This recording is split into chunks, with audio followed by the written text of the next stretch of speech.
হাওর অঞ্চলের ৬ জেলায় আজ থেকে শুরু হয়েছে ধান চাল সংগ্রহ কার্যক্রম। প্রতি কেজি ধান ৩৬ টাকা, সিদ্ধ চাল ৪৯ টাকা এবং প্রতি কেজি আতপ চালের সংগ্রহ মূল্য ৪৮ টাকা নির্ধারণ করা হয়েছে। তবে সরকারি গুদামে ভেজা ধান বিক্রি করতে পারছেন না কৃষকরা, ফলে বাধ্য হয়ে কম দামে স্থানীয় বাজারে ধান বিক্রয় করছেন কৃষক। আসন্ন বোরো মৌসুমে অভ্যন্তরীণ বাজার থেকে ১৮ লাখ মেট্রিক টন ধান ও চাল কিনবে সরকার।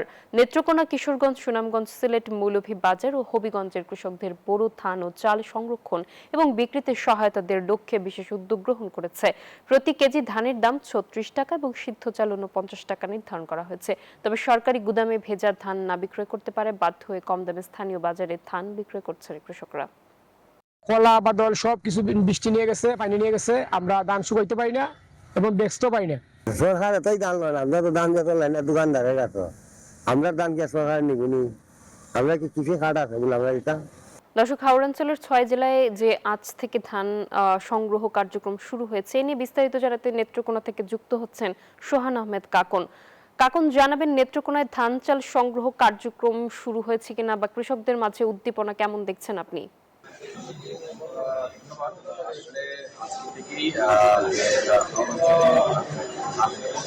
অভিযানটি শুরু হতে যাচ্ছে। সেটি কিন্তু আনুষ্ঠানিকভাবে উদ্বোধন করা হবে নেত্রকোনা থেকে। এখানে নেত্রকোনা পাবলিক হলে কিন্তু কৃষি বিভাগ এবং জেলা প্রশাসনের সমন্বয়ে এখানে কিন্তু এই উদ্বোধনী অনুষ্ঠানটি আয়োজন করা হয়েছে। এখানে কিছুক্ষণের মধ্যেই বাংলাদেশ সরকারের জনপ্রশাসন মন্ত্রণালয় ও খাদ্য মন্ত্রণালয় দায়িত্বে রয়েছেন।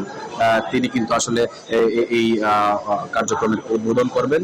ইতিমধ্যেই এই যে নেত্রকোনা পৌর শহরের পাবলিক হল মিলনায়তনে এখানে কিন্তু তারা কিন্তু আসলে অপেক্ষমান এবং কিছুক্ষণের মধ্যেই হয়তো তিনি এসে উপস্থিত হবেন। আমরা যতটুকু জানতে পেরেছি ৬টা পর্যন্ত কিন্তু আসলে এই উদ্বোধনটি হওয়ার সম্ভাবনা রয়েছে। কারণ যেহেতু এই বন্যা কবলিত এলাকা বলতে পারেন, কারণ বন্যা বলতে আসলে যে পাহাড়ি ঢল এবং পাহাড়ি বৃষ্টির কারণে নেত্রকোনার যে ১,৮৫,০০০ হেক্টর জমিতে যে বোরো ধান আবাদ হয়েছিল, সেই ধান কিন্তু আসলে এখন কৃষকরা কাটছেন। তবে যেহেতু বন্যা পরিস্থিতির কারণে কিন্তু আসলে ইতিমধ্যেই প্রায় ১৫,০০০ হেক্টর জমির ধান কিন্তু পানিতে তলিয়ে নষ্ট হয়েছে এবং অন্য যে এলাকা ধান কাটা চলছে। কৃষকদের কাছে কিন্তু এখন আসলে কাঁচা ধানটি সংগ্রহে আছে, যেগুলো আসলে এখন কৃষকরা কিন্তু গোডাউনে বিক্রি করার মতো পরিবেশ নেই, কারণ বৈরী আবহাওয়ার কারণে কিন্তু এই সমস্যা কৃষকরা আছেন। এই ছিল আমার কাছে নেত্রকোনা থেকে ধান সংগ্রহ অভিযানের সর্বশেষ। যাব স্টুডিওতে, সেখানে রয়েছেন।